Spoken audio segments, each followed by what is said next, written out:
環球大戰線深入世界最前線，全球各地的觀眾朋友，大家好，我是葉思敏。今天美伊戰事大主題，我們會來關心伊朗的2大殺燒是鎖死了美軍，專門這一次打的是天價的美國的軍事武器，這當中包括了薩德 MQ9連環都被打爆，荷姆茲海峽還有紅海現在雙雙都被封鎖，兩線作戰會如何掐到美國的命脈？今天就這些議題，我們會做一個深度的剖析。先歡迎在場來賓，台大哲學系教授苑舉正苑老師。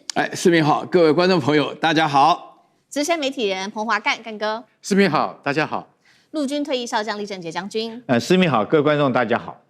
好，觀眾朋友，今天節目開始前，先記得幫我們的節目按讚，按下熱推薦。希望跟我們互動一樣，寫下思敏你在哪一個城市收看，會親自做回復。會員頻道已經成立了，歡迎加入我們的頻道會員，成為我們的戰友。今天的美伊戰事3個火線話題，等一下我們邀請來賓特別幫我們做解答。第一個，美軍已經第13夜狂轟伊朗了，而且呢，這一次最新的消息是，他連他的 B-1B 的戰略轟炸機已經正式的下場了。但是呢，伊朗卻反手攻擊，包括了在美軍的基地，而且這一次不一樣的事情是，他獵殺的目標變成了這種高價值的軍事裝備。美軍火力全開，能夠打垮伊朗嗎？還是會陷入一場泥淖當中，成為長期的消耗戰呢？第二件事情來看到，我們剛剛特別提到的，伊朗反手打的是美軍最昂貴的裝備，當中有什麼呢？包括了防空雷達，還有戰機的機庫，一直到無人機，全面下手，打眼睛斷翅膀的攻勢，真的能打垮美軍防線，出現破口嗎？最後等一下來關心到的2條能源命脈，從荷姆茲海峽到紅海，這個石油的價格可能因此狂飆哦，因為被掐住命脈，有沒有可能到$150一桶？美軍承受得起嗎？今天就這些議題，我們會一起做深度的剖析。這一場中東戰火，美軍已經連13天狂轟伊朗了。來看到最新消息是來自於美軍的中央司令部說，第13波攻擊正式展開，而我們剛剛看到的就是 B-1B 的這個轟炸機已經正式的出動了。之外呢，投入戰場就是要來削弱，包括了伊朗在這個荷姆茲海峽對於商船的威脅。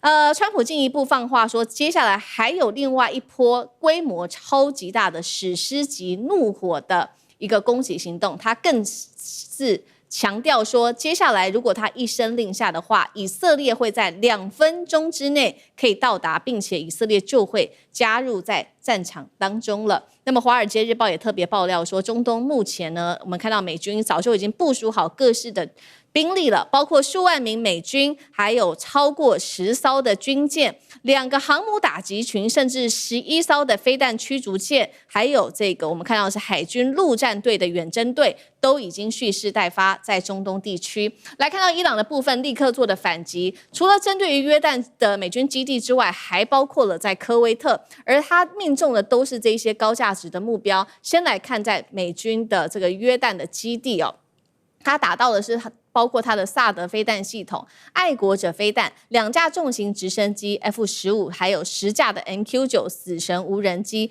伊朗還說營區內有多人傷亡。科威特的部分包括了擊中1座電信塔、無人機、路邊的這一些邊境的通道等等，也同樣的，他說有部分的美軍人員受傷。所以呢，我們可以看到這一次伊朗的戰略打的都是高目標、高價值的這些目標。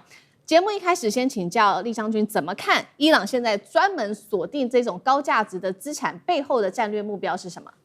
你知道作戰指揮官最重要一件事情，要了解他的作戰任務是什麼。所以我們來講的話，當一個指揮官，首先你要知道說是本身的任務，緊接着下來，你才能夠做你這個戰術目標的選擇。那我們現在看看這個伊朗現在革命衛隊他的可能的作戰任務有什麼？第一個，他是不是在殲滅美軍的有生戰力？我不認為他在殲滅敵人有生戰力，他不是以把你美軍這個消滅打死幾個人或者怎麼樣，不是重點。那他的重點是什麼？他現在最主要任務是借着戰爭將美國陷入一場泥淖之中，以為什麼？以為他自己後續在談判桌上面爭取談判有利的條件。也就是說，荷姆斯海峽將來是我要掌控到，這是他戰爭的一個最主要的任務，在這個最主要目標在這個地方。所以依據這個目標，他就做他的戰術目標的選擇。他現在要選擇什麼戰術目標呢？第一個我們講，第一個是他最容易達成他的任務的目標。什麼任務？什麼樣的目標讓他能夠達成任務？他不是去打美國軍艦，我打不到嘛，對不對？我就打你約旦的基地，打你伊拉克基地，造成你美國在這個地方大量的軍事的損耗，讓你美國疲於奔命，造成你國內民眾的反彈，將你美國陷於這場戰爭的泥淖裡面，拖住你的後腿，不讓你走，這是第一個。所以他選擇的目標，我們看他打擊的是約旦美軍的空軍基地。第二個，他選擇什麼目標來打擊？第二個就是對我危害最大的目標，打仗你一定要打擊讓你危害最大的這種目標，將它消滅掉，不然它對你來講的話，之後會對你造成最大的危害嘛。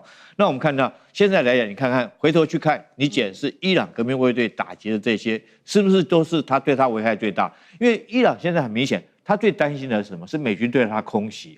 如果美軍我們不管是 B1B 轟炸機，或者是像去年的5月重錘用 B2 轟炸機，然後或者是說跟以色列聯手起來用這個戰鬥轟炸機，對他重要的橋梁、變電所來，或者是這個實施斬首作戰。所以第一個他打他的空軍，那我自己又沒有空軍，所以我最先優先選擇什麼？一定是你防空雷達。所以你看到現在打他的是防空雷達，然後打他的是这個制空作戰的措施。制空作戰不一定要到空中開飛機去打仗哦，我叫你機庫打掉，我叫你跑道打掉哦，你就無法制空作戰。所以第三個，他有選擇的手段很明顯的，他用什麼方式來打？第一個遠程的，他用導彈來打；近一點的，如果說在無人機的射程之內，他用無人機來打哈。所以我從現在整個美伊戰爭發生到現在，我個人認為說是不要小看伊朗這個國家，它畢竟是一個波斯古國，它有它的戰略構想。我們反觀，如果拿這個邏輯去檢討美國現在這場仗，是不是打得一塌糊塗？從頭你不曉得你在打什麼仗，你的戰略目標什麼？到底是要這個照他自己這個川普之前所講，是要這個解除伊朗的威脅，推翻他的政權，還是幫以色列鞏固以色列安全？沒有一個目標，你看不到他作戰這個目標，而且他的這種目標跟他作戰所採取的手段是不一樣。他作戰的手段用了什麼？去斬首作戰。對不對？去轟炸人家的發電廠，去打人家的橋梁，這就造成伊朗的民眾更埋怨、更痛恨了。那你沒有依據你的戰略目標來實施你的打擊範圍，所以我認為說是美軍如果跟美國跟伊朗從戰事發生到現在，很明顯看出來，美國來講是亂無章法在打一場仗。反而我們看伊朗，他如果說按照軍事邏輯來看的話，他有他的戰略目標，他有他的打擊手段，一步一步都按照他的作戰計劃來實施來遂行。好，所以看起來伊朗整體來說是比較有戰略這個節奏的。那現在看起來，那美軍的防空系統的部分呢，我們剛剛也特別提到了嘛，建立了超過這個幾十年的最強防空體系，難道現在真的是被打破了嗎？那幹哥怎麼看？好，那最昂貴的就是薩德系統。薩德是終端高空防禦系統。就美國所有的系統裡面，大家認為愛國者是最耳熟能詳，對不對？可是薩德是真真正正那個要接受彈道飛彈攻擊的考驗的。那所以說，愛國者還不一定他完全要能夠遂行這樣的任務，因為愛國者是中高空，薩德是真正的高空，連這種系統都被伊朗給打掉了。我那時候在看這個新聞的時候，我心裡在想，我們不是有很強大的電子反制系統以及預警系統嗎？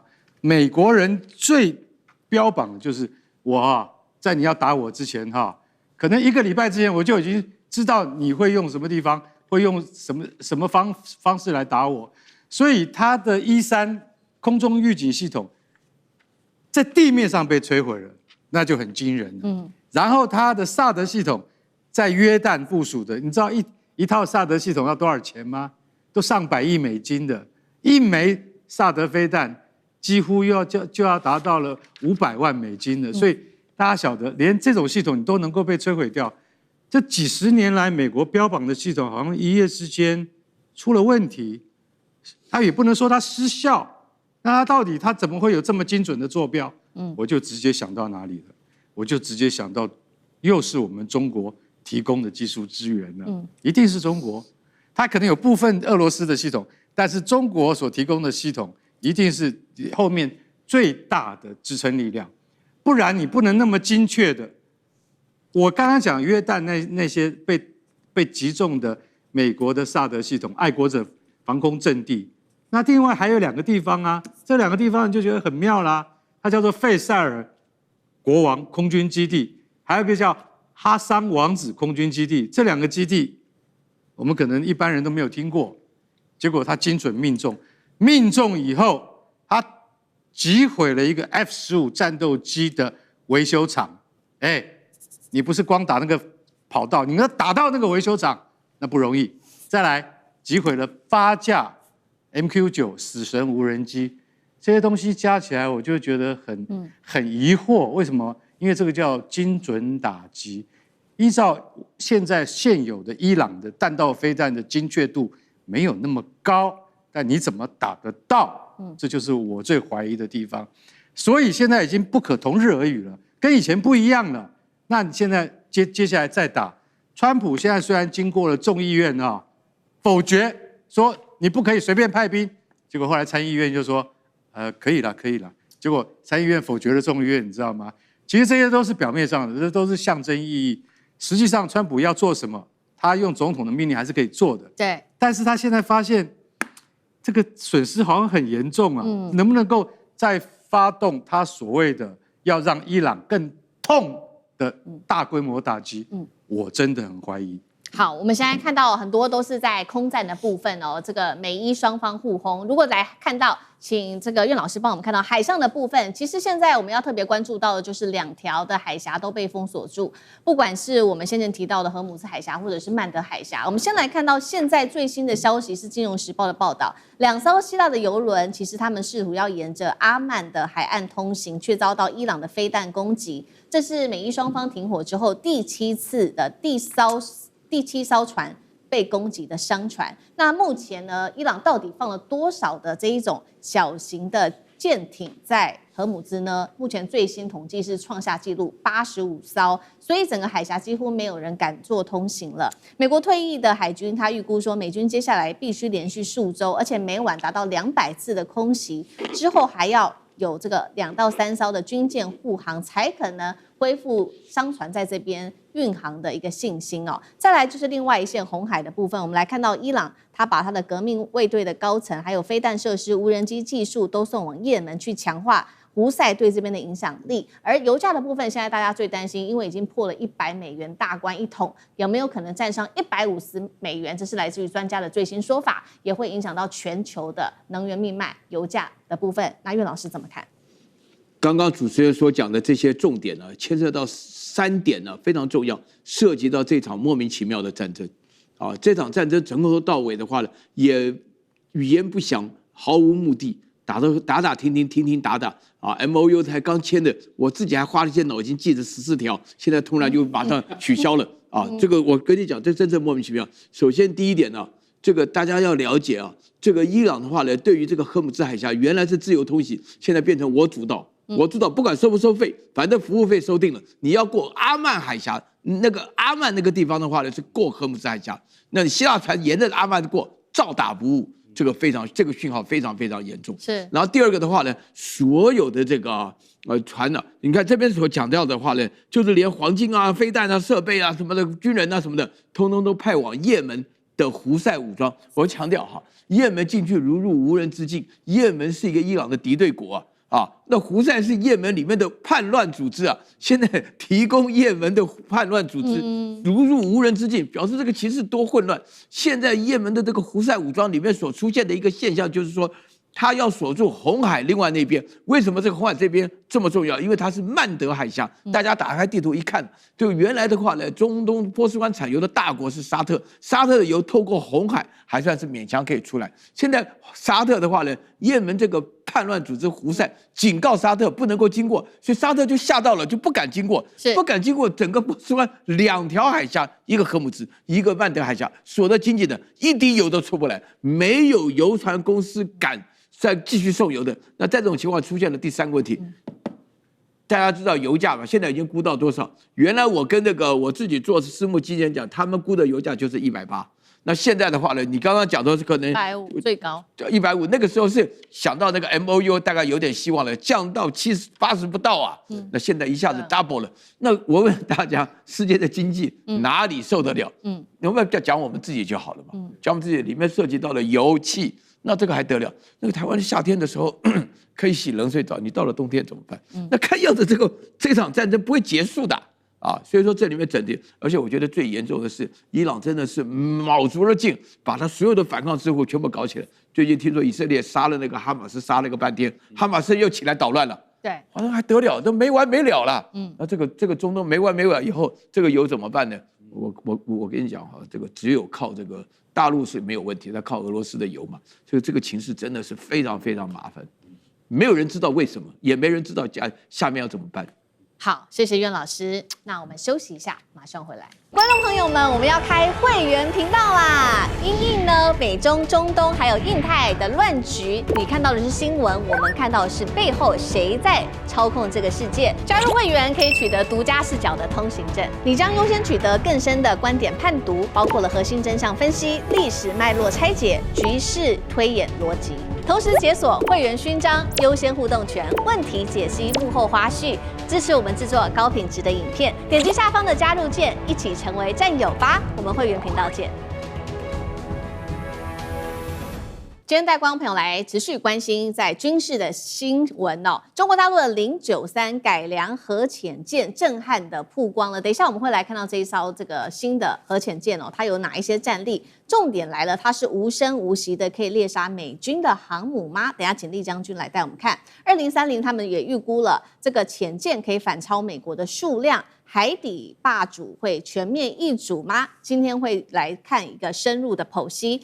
好，來看到是美中的海權又出現了一個新變局，尤其是我們今天要來特別看到的這一張照片，是在上海的造船基地附近的最新衛星影像。好，這個新型的潛艦，等一下我們也會 roll 畫面給觀眾朋友來仔細看哦。最大的變化就是它的艦橋大幅的縮小了，然後呢，它整個船體更加的流暢，所以它的優勢是什麼？它可以進一步降低在海下的這個航行的阻力跟水下的噪音。這樣子的好處就是它可以提高它的匿蹤功能，也代表說更難被美軍的反潛機啊、聲納浮標以及它的核潛艦給偵測到。那這個最可怕的事情是因為美國會很緊張，因為它的水下的攻擊力哦，對他來說一直都是非常的重要的。尤其是過去數十年，美國的海軍能維持霸權，靠的就是它擁有這個很完整的航母打擊群。那另外呢，也有這個守護航母的這個攻擊核潛艦的部隊。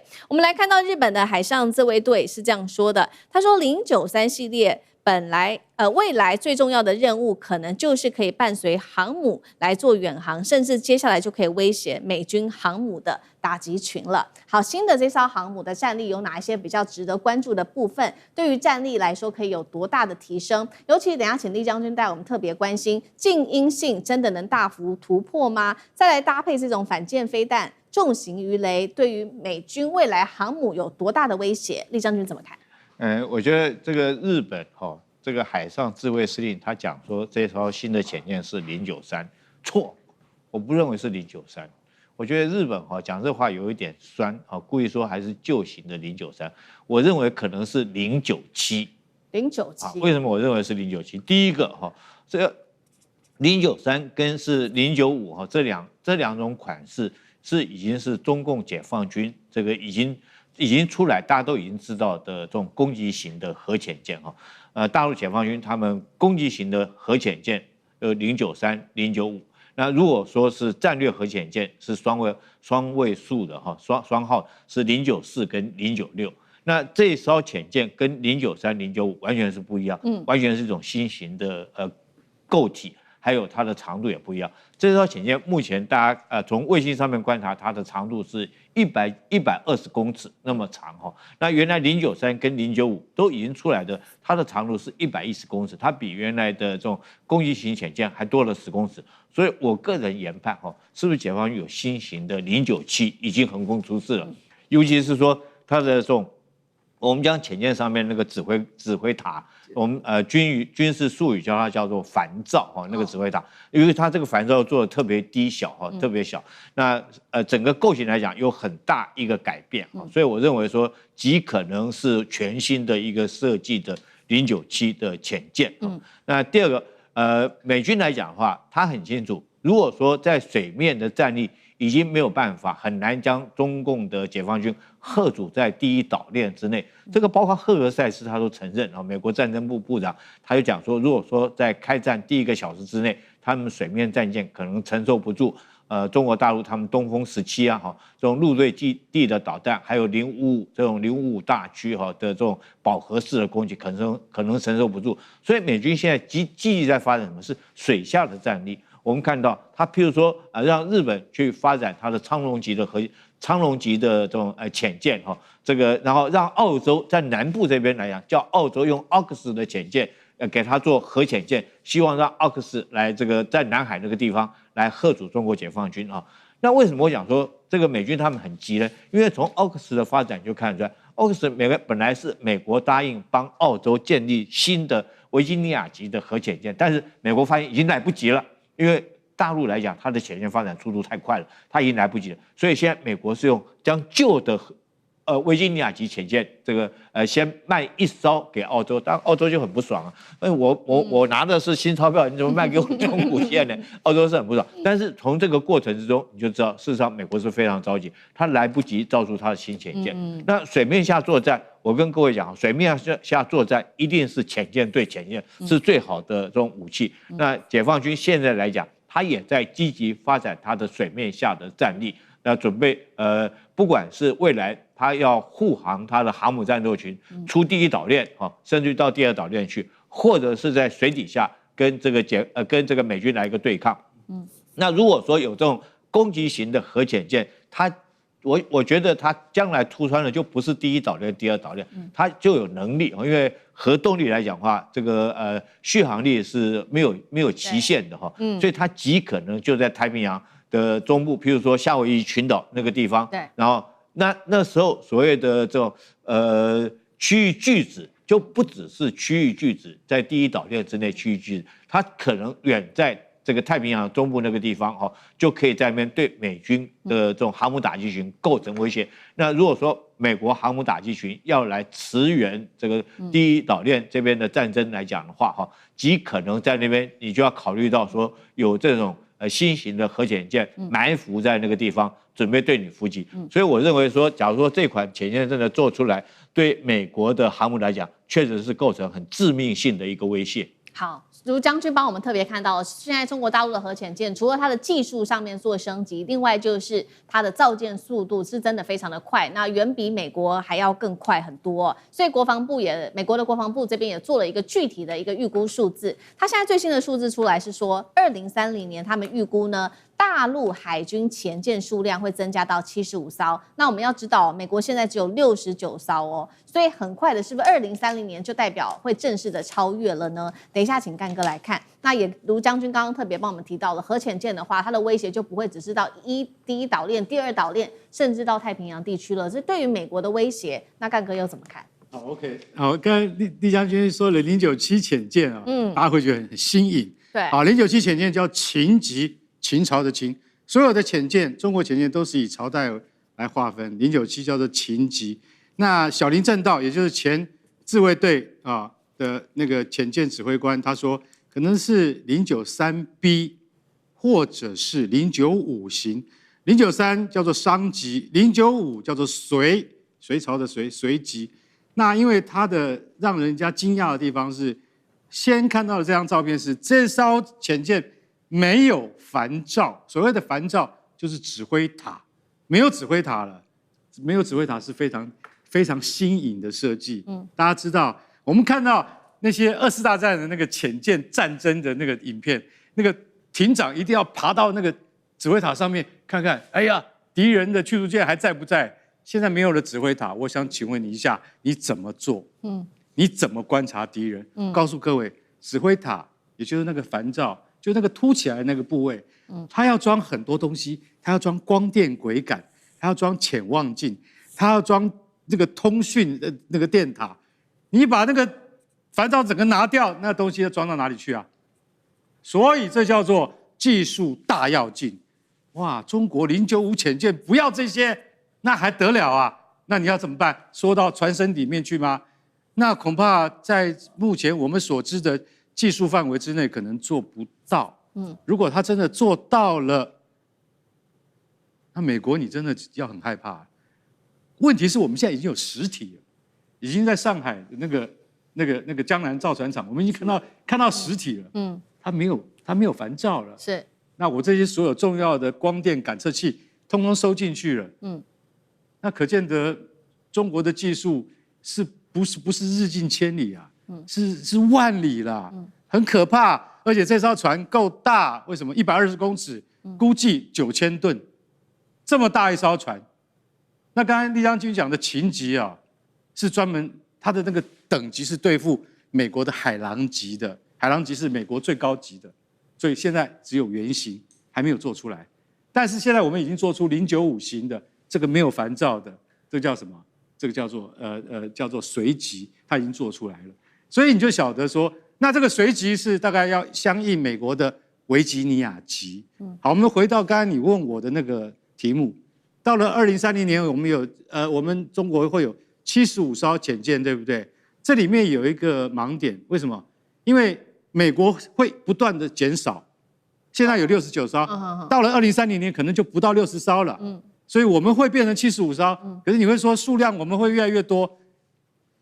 不是用數量來比的啦，要比的是整個潛艦的性能。我剛才前面講了這麼久，就是告訴你說，如果隨級潛艦能夠突破它的技術瓶頸的話，那將來它可能比美國潛艦還要優秀，這才是美國真的要注意的地方。好，那最後我們也請苑老師帶我們看一下，目前其實如果來整合中美之間他們的整體的工業量能，也就是造船的工業量能來做一個比較的話，現在有一個最新數據來自於美軍美國海軍自己公開的數字，他說中國造船的產能已經達到美國的232倍。那目前呢，光是上半年中國新接的船舶訂單拿下全世界是佔了80%，意思就是說，現在全世界裡面有10艘船的話，8艘是來自於中國制的。那另外，美國還有更擔心的事情是中國推動的軍民融合的模式，也就是說，平常這些船是用來做商用的，但是如果到了戰爭時期，就會把這些船改拿來做軍艦、補給艦或者是核潛艦等等。再來另外一個事情，美軍也很擔心的是，大陸它的船廠還可以分工來做生產，所以從這幾個部分來看的話，未來的競賽會不會是比一個中美之間在軍事海上的一個工業實力？苑老師怎麼看？我先講一個重要的一個觀念呢，就是國家的國力分成軍用跟民用他們之間是互通的這個我們都知道，甚至於包含的話呢，你住這個地點什麼的話呢，平時就是你住的房子，暫時的話呢，就是一個堡壘什麼，這個都是互通的。那麼我們現在強調是國體整體的國力，大家知道嗎？美國在2次大戰發生的期間，一開始從偷襲珍珠港之後的話，竭力恢復，就是把美国的全部的民用生產力全部拿成國力。那個時候，美國1個禮拜可以造出1艘驅逐艦了。那如果1個月就可以搞出1艘航空母艦了。美國到最後2次大戰結束的時候，航空母艦145艘啊，這不是開玩笑的。好，我現在分成大陸之間的這個造船能力的增強這個我剛剛講到說，這全世界80%是中國船的話，這不是談訂單的問題。首先第一個技術上的突破，大家還記不記得原來韓國德意說中國造不出來 LPG 什麼的這個船這個就是說運送天然氣的這個技術完全突破了。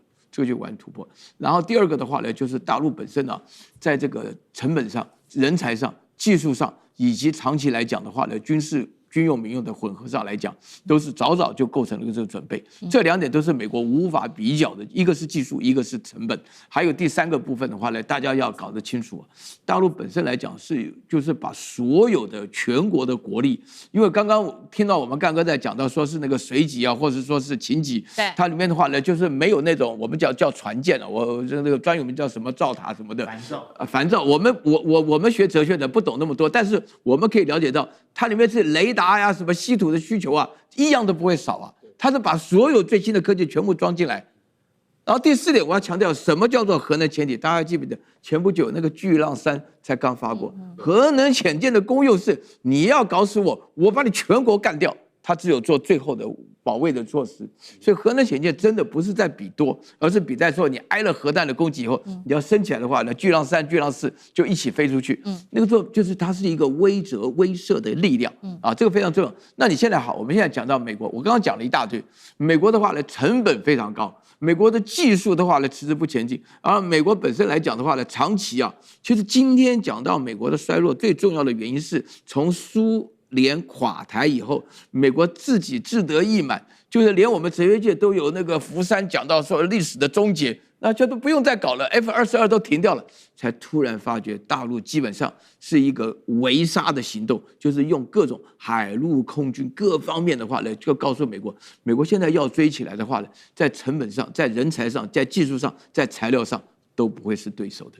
我真的可以這樣子講，他時間是站在大陸這一邊，因為美國本身它發展的成本太高了。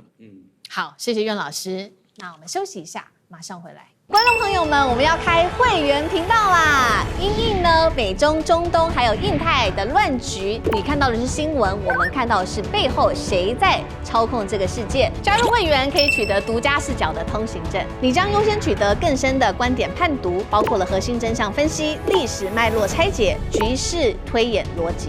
同時解鎖會員勳章、優先互動權、問題解析、幕後花絮，支持我們制作高品質的影片。點擊下方的加入鍵，一起成為戰友吧！我們會員頻道見。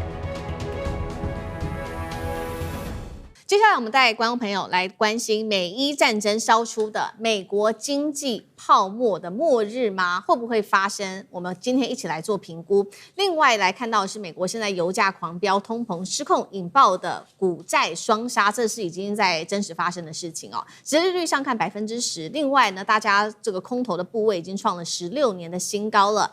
美股的泡沫會不會引爆？甚至有專家說暴跌80%，真的有可能美國經濟失控嗎？歡迎觀眾朋友留言跟我們做互動。如果您認為會，留言寫1；如果您認為還不會，還早，留言寫2來跟我們做互動。先來看，今天會分2個部分，先看美國債市的這個受的衝擊重擊應該這樣講。另外就是美國股市受的重擊，美國債市的部分再度的拉起警報了，最新的市場動態，趕快來帶觀眾朋友來看。現在呢，美國的財政赤字持續的失控，債務已經破了一個新高，超過了39兆美元。國際油價的部分，剛剛講伊朗的部分就知道，現在壓力越來越大。再來就是它的就業數據並沒有現在看起來這麼的不好，所以呢，降低了聯準會降息的預期，所以呢，有可能接下來會打擊到的市場信心，所以我們看到投資人就開始拋售美債了，推升美國長天期的公債殖利率，30年公債的這個殖利率多次的突破了5%，也創下了近20年的一個罕見的大關。現在投資人呢都在想說，我們現在買美國的公債，到底對我們來說是一個避險的功能嗎？還是會造成更大的危機呢？到底能不能買美國公債呢？那為什麼大家會這麼的擔心？其實美國公債部分現在承受4大壓力，趕快來看到細節。第一個呢，剛剛講了，美債因為現在的數字已經太高了，突破39兆美元，竟然佔 GDP 的比重已經突破100%了，而且呢，光是債務的利息要衝破了1兆美元，讓投資人非常的擔心。第二件事情就是現在正在發生的中東戰事，越來越多的金額跟經費一直花在這個戰爭當中。現在投入的成本，光是伊朗的戰爭已經375億美元了，數字換算新台幣竟然超過了1兆，而且美國還要持續追加600多億，這個成本越來越高了。第三個事情是 AI 的投資造成的金融壓力，大家也在看說 AI 會不會泡沫啊？而且你一直不斷的在發新債，到底能不能回本啊？這是第三個。最後就是總和了這3個一直在加的成本花費越來越高，所以引爆了現在債務過高的風險。大家也在看說美債的信用評等會不會被下調呢？種種的壓力之下，造成了這個美債的重擊，所以今天節目一開始先請教苑老師怎麼看美債危機會不會逼近？我跟大家強調哈，美債是一個哲學問題。什麼樣哲學問題呢？就是說你這個人的信用非常好，信用好導致呢這個信用可以貸款多少錢？比如說我的信用的話就是台大教授我要貸款的時候呢，一定比一個失業的人要高很多。為什麼要不到錢的時候，你跑到台灣大門口講，你們這些老師他媽欠債不還，我們校長陳文章丟不起這個臉啊，就會把他叫起來，要處理這個問題，先處理再講，這個就叫信用。現在美國就面對這個問題啊，美國什麼問題呢？你這邊強調哈，我跟你講哈，你剛剛講的說殖利率上看10%，這個是亂講的啦，殖利率上看5%的不得了了。為什麼？因為你要拿殖利率，什麼叫殖利率？就是美國發行債務的時候，那個債本身有利率的。然後呢，美國因為它信用好，美國信用好到什麼程度呢？就是它的國債可以變成一個大家定位價值的一個基礎。就是美國10年期國債是所有定位價值，就是你想要求就是退休金的這個基金的話呢，他們就是確保。要有收入的話，就買美國國債，這個是他的信用好。那美國信用好的話呢，但是現在的話，你欠債欠到39兆的情況下的話呢，大家講的說，這個價錢往下滑，下滑的只好產生的利息叫做殖利率，這是第二種利息啊，這個不是美債的利息，這殖利率就是你的美債價錢人家越不要美債，然後它的利息越高，為什麼要鼓勵你來買？就是美國就在玩信用，就全世界也只有美國可以玩這個信用。說句良心話，美債要垮，沒有人敢講，因為美債一垮，全世界就沒有信用可言了，這是第一點。第二點的話呢，這個戰爭呢，我覺得有點浮泛。海格賽斯最近啊。大家的這個東西不是稀巴爛，是喊多少就多少。這個你每個預算都要有單位的，它突然就漲了快90億美金。這個在2月2號打到現在，就是才多少天？2月28，不到140天，你們亂喊這麼價錢，所以美國的那個國會他們就覺得說，你到底有沒有責任感？另外就是 AI 的泡沫。AI 的泡沫真正的問題不是在美國本身的 AI 泡沫，而是在美國目前面對了大陸的 AI 的追擊，因為大陸採取的策略都是開源的。你現在我最近的話，我今天要用這個 ChatGPT 的時候，那他規定，我覺得速度變慢變笨，然後跟我講說你每個月付20塊，我又繼續聰明起來。我就覺得開始要收錢，我趕快換那豆包去了啊！所以說這個是 AI 本身 AI 的問題，它不賺錢，不賺錢，但是投資量非常大。然後最後再講到說是在信用的問題。前面3個因素結合起來，發覺美國本身在用錢的過程中完全沒有責任感可言。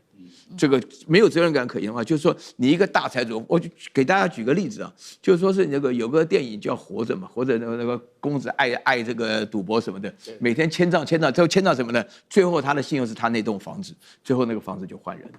啊，那美國現在的話呢，就是那個霸主的地位，這才是美國真正跌下神壇的重點。美國跌下神壇不是他的軍力，而是他的經濟。好，那也請將軍來幫我們看，就是美國現在已經債台高築了，那他繼續又說要追加更多的金額用在這一場中東的戰事，會不會讓美國的財政的壓力更加的大？那酈將軍又怎麼看？美債問題不只是哲學問題，也是軍事的問題。這個為什麼我這樣講呢？你知道美軍、美元、美債是美國之所以保持它強盛的這種3大鐵三角。我們知道，以美國它有一個強大的美軍它就可以提供全世界每一個國家安全的維護。那基於我可以提供你全世界安全維護，我當然就可以發行我的美債，然後全世界都會去買它的美債然後借着美債就維持它美元的霸權。我們講個很簡單的例子，譬如中東現在為什麼這個美元可以維持這個霸權，就是因為它跟石油掛鈎嘛。那為什麼波斯灣地區的國家願意用美元來買石油，就是因為美軍嘛。所以我覺得美軍、美元、美債這是3者合一的可是這3者合一雖然說看似鐵三角，其中只要有一個這種破口破的話，我跟你講3個會一起垮台，因為這3個是互相依靠的。那現在軍事來講的話，美軍像這次伊朗這次戰爭就造成美軍來講的話，在軍費上面繼續的持續的債台高築，包括赫格塞斯他在眾議裡面。他接受這個聽證會的時候，他都講這次光伊朗戰爭成本是375億美元，那後續來講的話，他還要再追加670億，那已經是上千億美元了。美國1年的國防預算來講的話，也不過是1000億美元，為了打這場仗，你等於就耗掉國防部這個美國國防部1年的財政預算。那你這種財政預算，你這個錢從哪裡來？你還是要去借錢嘛，最簡單的道理去借錢嘛。那為什麼這次的戰爭讓美債會面臨那麼大壓力？當然，因為這場戰爭，第一個我們剛剛講的，美國要借更多的錢來供養他的軍隊，來買他的武器。第二個就是推升油價嘛，這伊朗戰爭因為油價的推升，就容易造成通膨的失控啊。然後尤其是現在，我覺得真的是雪上加霜了啊。原來還只有荷姆茲海峽被封鎖，那每天全世界大概能源來講，有1/5要從荷姆茲海峽從這邊出去。那荷姆茲海峽被封鎖之後，我們造成在前一波3月份的時候，每桶原油都已經上漲到120、130以上了。那如果說現在更嚴重的，如果說是伊朗慫恿他的這種小弟這個胡塞組織把曼德海峽也封鎖，那我跟你講，那油價一定是更是飆升。為什麼？因為我們看一下，沙特是最大的產油國，它原來的油都從哪裡出口的？從这個波斯灣那邊、北邊那邊出口的。那北邊那邊荷姆茲海峽走不通之後，它將它油運到南海這個港口這邊，從紅海這邊再走曼德海峽出去。那萬一曼德海峽也被封鎖住，等於是這個沙特來講，它沒有一滴油出得去，那一定會推升這整個通膨，推升通膨的結果就一定怎麼樣？一定會美國 FED 一定會這個升息嘛，這是最簡單的這種道理。如果說 FED 升息，美國現在以高達31兆國債的狀況，它的利息支出會更多哎，它現在每一年大概就要光付這個利息就要1兆美元。那如果說是這個 FED 在升息，所以這就是為什麼川普每天逼着這種 FED 主席要降息就是因為他的這種國債太高，所以這場戰爭很明顯的讓美國，我覺得這個一定是吃不消了。那你在這種軍事上面，你後續來講，你怎麼去發展你所謂的金熊計劃啊，或者是你 F-47戰機啊，或者你的川普戰艦，我覺得這些都對美國來講真的是在做白日夢。我覺得後續來講，你沒有錢，你就根本就辦不了這些事情，也沒有國家會再敢把那麼多的錢借給大家。後續來講，我們看得到，可能就開始在拋售美債。好，我們現在是看到的是美國的經濟雙線重擊。剛剛看到的雙線之一的第一線就是我們剛剛談的美債，那第二線的重擊就是我們現在要來看到的美股。美股確實也是受到了非常大的承壓哦，尤其在23號，光是這一天，美股的7巨頭市值一天之內蒸發了7900多億美元，創下2025年4月關稅戰爆發之後最大的一個跌幅。這當中科技股我們看到了，包括 Alphabet 跟特斯拉第2季財報因為表現不好後領跌，股價分別重挫7%、14%。特斯拉一天市值噴掉了2000億美元。現在全球包括在美國的股市的部分這個他們的避險情緒升溫之際，美股空頭壓住的規模也創下了2010年以來最高水準，逼近金融海嘯。這一位是萬年空頭的專家胡斯曼，他警告，如果 AI 投資持續的降溫，他認為說美股會處在歷史上現在看起来是最投機的一個階段，未來標普500可能最壞會重挫75%。而如將軍剛剛幫我們特別看到的，如果美國的通膨在持續的升溫的話，會迫使聯準會做出一些動作，到時候美股可能面臨修正，而且幅度專家說高達80%的一個修正幅度，非常的可怕。幹哥怎麼看？就昨天呢，一天之內蒸發快8000億美金，7大科技股全面重挫。哪7大？你通通都曉得，好不好？亞馬遜啊、蘋果啊、Alphabet 啊、輝達啊，還有最厲害的就是特斯拉。特斯拉一家虧掉2000億美金。我跟你講，在那個馬斯克的眼中，2000億對他來講，那根本就是什麼金錢遊戲，是不是？是不是這樣子？不然的話，他要怎麼去面對這樣的事情？一天之內重挫這麼多，所以現在就很多專家就警告他說：“我跟你講，大家不要再去追那什麼，去追那個很多幻想的 AI 概念股，你應該要把投資風險分散在估值比較低的企業。果然，估值比較低的企業，他們看漲。我剛才講的那個7大科技股通跌，對不對？有3家上漲，哪3家 ？SK 海力士，還有哪裡？美光，這種公司，它的股票上來，你知道為什麼？因為他們叫做賣產值的，在他們股市的那個術語裡面說，這些公司都賣產值的，什麼意思？你知道？就賣產值的，就是說他們就是做最基礎的東西，因為他們不會去編織 AI 的夢想，所以像 SK 海力士、美光。他們反而是反彈了。那他們賣什麼產值？很簡單，他們就是高階記憶體晶片，對不對？他們就是專門做這樣子的。他們不會去編織一個夢，他不會像馬斯克一樣去說，我跟你講哦，我現在要投資4000億的 AI 算力中心，在哪裡？4000億美金的 AI 算力中心，當然它蓋成了以後，它可能真的是 AI 裡面的一個巨擘，但問題是在之前他所說出來都是夢，難怪胡斯曼要講這個話。胡斯曼是何許人也？胡斯曼是華爾街非常有名的一個專門做空的專家啦。坦白講，他在1999年的時候預測2000年會發生網絡泡沫化，他的預測完全應驗了。當時他就講，他說這個已經是在歷史上面美股不正常的高點，你知道為什麼嗎？因為2個字叫做投機。他今天又講這個話了，胡斯曼他又講了，所有高科技領域的公司跟企業，他們都在投資這個什麼？他們都在投資這種不實際的投機的。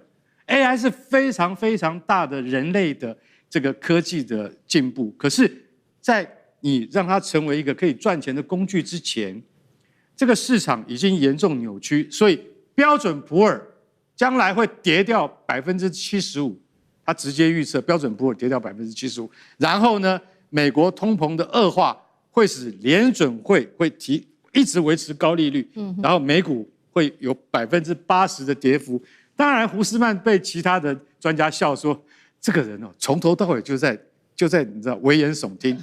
我跟你講啊，他每次講出來的話都嚇死人。如果真的照胡斯曼這樣講的話，那大家都不要活了。可是你再想一想，胡斯曼講的也是有一些道理啊。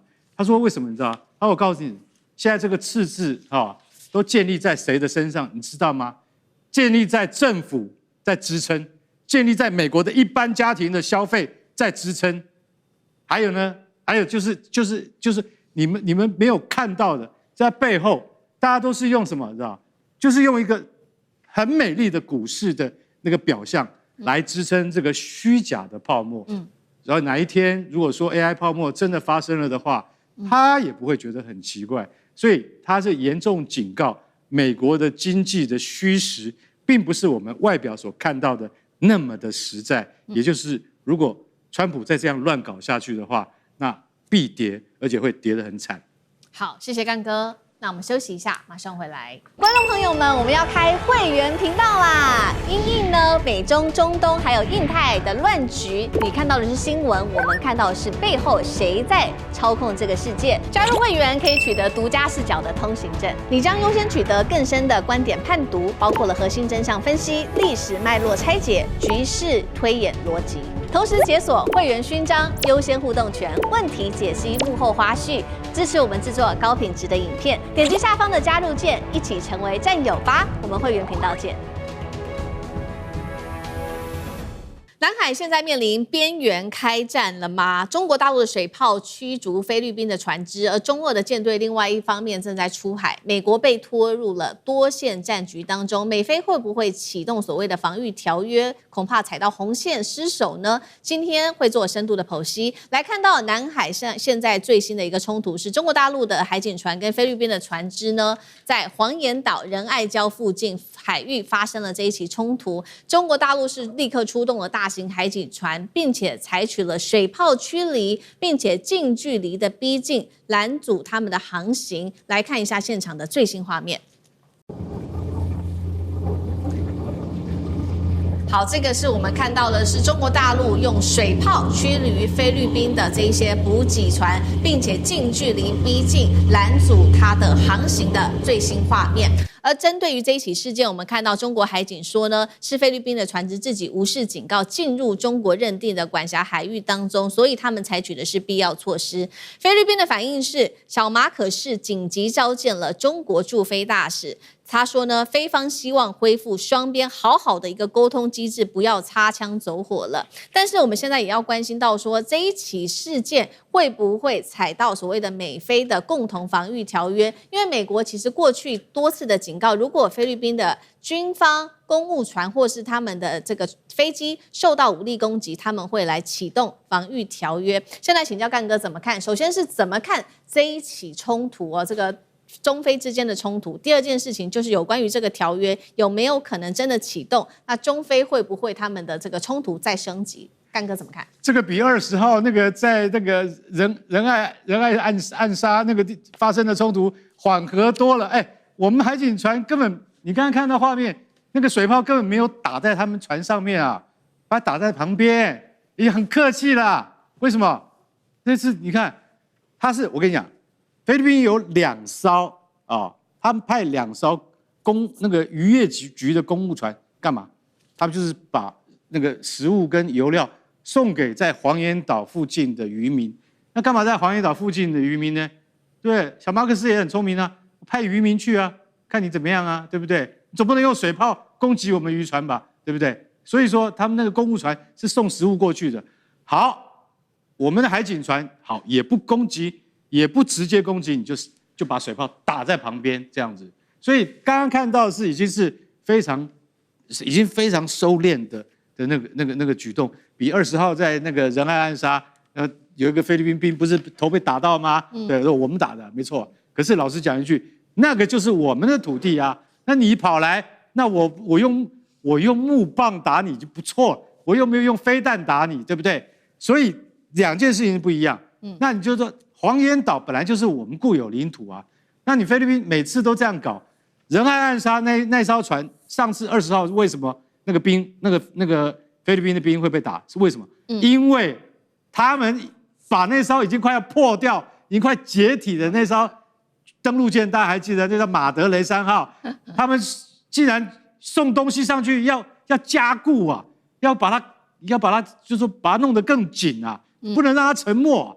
所以大家就曉得說，你要這樣子做的話，那我們就不客氣了。大家看到現在這個畫面哈，你看小馬可斯他講說，我們還是要好好談一談吶。對，我們是要跟你談吶。可是你的主子啊，川普講啊，我們要啟動美菲共同防禦條約，那個是什麼條約？那個條約根本沒有用。為什麼？美菲共同防禦條約的意思是什麼？意思是美國會來幫忙嗎？美國現在哪有那個美國時間來幫你忙？他根本沒空，好不好？他光是管伊朗，他就管不完了。他沒有力氣，也沒有精神來幫這種區域小衝突幹嘛？幫你小馬可斯，還費心，還出船出資源，那是不可能的事情。所以大家看到，不僅在黃岩島跟仁愛礁都發生這樣的事情啊。如果菲律賓再挑釁的話，難看的不是菲律賓，是川普。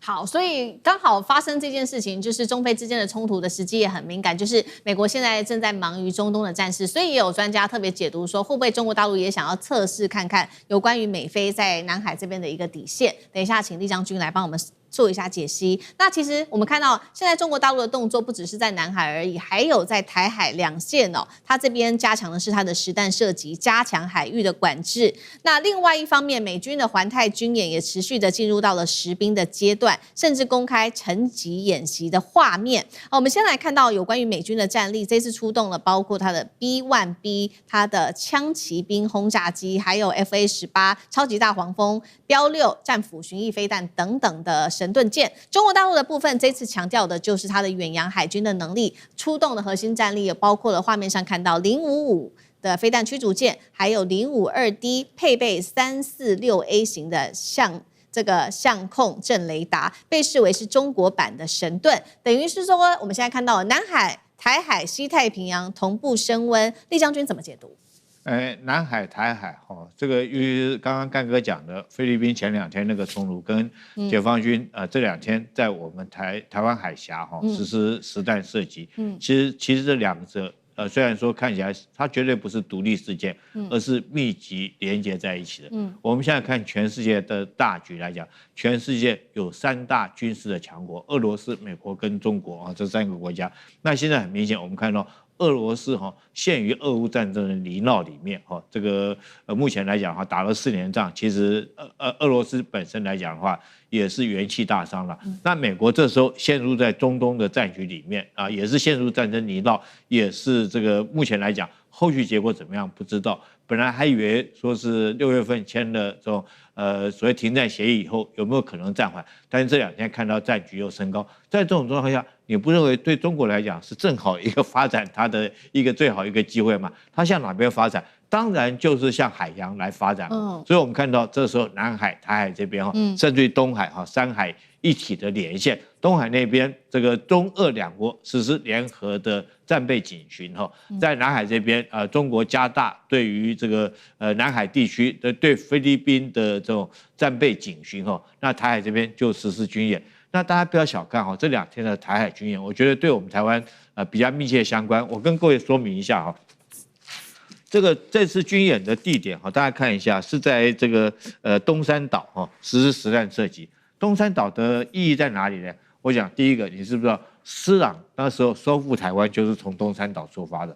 東山島是外面那個島叫東山島，裡面叫大城灣這個是解放軍現在2期正規訓練的一個基地，就在這個地方。大家看一下距離台灣有多近這是第一個。第二個來講的話，你知道在2024年聯合利劍 B 演習結束第2天，習近平就去視察這個島，那代表了什麼樣的戰略含義？我想我們大家可以想而知。第3個我要講的，大家如果說解放軍如果說用正規要登陸台灣來講的話，他會從哪個地方做戰備集運，從哪個港口出發的？我想說距離台灣最近，大家可以看到北邊這邊是福州軍港這個中間是廈門，南邊就是東山的大城灣那福州這邊來講的話，由於這個台灣這邊有這個馬祖守軍堵在這個地方，然後廈門有金門的堵在廈門港，所以說只剩下說從東山島是他正規登陸。那台灣有沒有想要奪取東山島？有，1953年的時候空降突襲東山島，但是奪島遺恨，失敗而回，所以這個島台灣沒有堵住。那因為沒有堵住，各位可以看一下，從這邊如果說渡海來講的話，會不會重演當年施琅收復台灣的戲碼？這對於我們台灣不可不侵略不可以這個侵略，也不可以忽視的。尤其是當美國陷入這個中東的泥淖裡面。美國經常在吹牛了，說它可以同時這個多線作戰。我不認為美國有這個能力多線作戰。任何一個作戰一定是講究集中跟節約。在重點部分，我一定集中我所有戰力；在次要部分，我要節約我的兵力。這個就算是你強如美國，也絕對沒有必要2線，甚至於多線開戰。所以，當美國陷入戰爭的泥淖裡面，在中東這邊不曉得怎麼脫身的時候，其實不要忽略我們台灣不能說這個時候好像中東那邊的事情跟我們台灣沒有關係。錯，我跟你講，這是我們台灣才應該要提高警覺如果這個時候解放軍是不是他趁這個機會來講的話，他繼續不管是東海、這個台海、南海3海來講的話，他可以在這個利用有利的時機來拓展他的軍事威懾的力道。好，所以現在美國很頭大面臨多線的作戰。那中國大陸從3方面，如張軍剛剛幫我們提到的，去做海上的承壓，包括了在南海、在東海跟中俄之間的這個結合還有在台海。所以我們現在把俄羅斯的角色也放進來的話，未來這個印太地區的新格局，苑老師又怎麼看？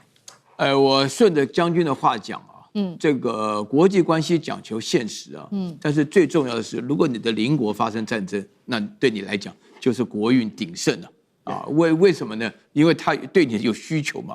那現在俄羅斯跟中國之間，大家不要忘了，俄羅斯原来是中國非常大的一個威脅呀，对不对？在69年的時候，為什麼大陸這個北京的話呢非常奇怪，有這個環城的這個地鐵那都是要面對這個俄羅斯的這個核彈的攻擊，對不對？那現在的話呢，哇塞，兩個人關係那普丁已經來到中國多少次了？所以在這種情況下。目前為止，俄羅斯算是第2軍事大國，其實他靠的是勇猛了，就是敢出手了。對，俄羅斯拖了4年4個月，跟烏克蘭之間打的情況是不太好。俄羅斯真的是需要中國大陸的幫忙那中國大陸呢也需要俄羅斯呢。就是原來收拾日本的時候，這個日本人有一個習慣，這講起來的話呢，對於我們國人用法上來講，就日本人的個性其實蠻賤的啊。他其實他第一個就是他不怕中國，但他很怕俄羅斯，很怕美國。怕美國，但不用怕的，美國叫他幹什麼幹什麼。怕俄羅斯的話呢，俄羅斯就覺得你既然怕我，我就好好收拾你。那他怎麼收拾呢？就你中國要我怎麼收拾，我就怎麼收拾啊。就这的確幹的就這個事兒。那目前為止的話呢，就是他們之間中俄之間的聯合艦隊出行啊，055大去啊，052什麼的話呢，大家不要忘了那個環太平洋的演習還沒結束，這幾天的項目剛好是集成。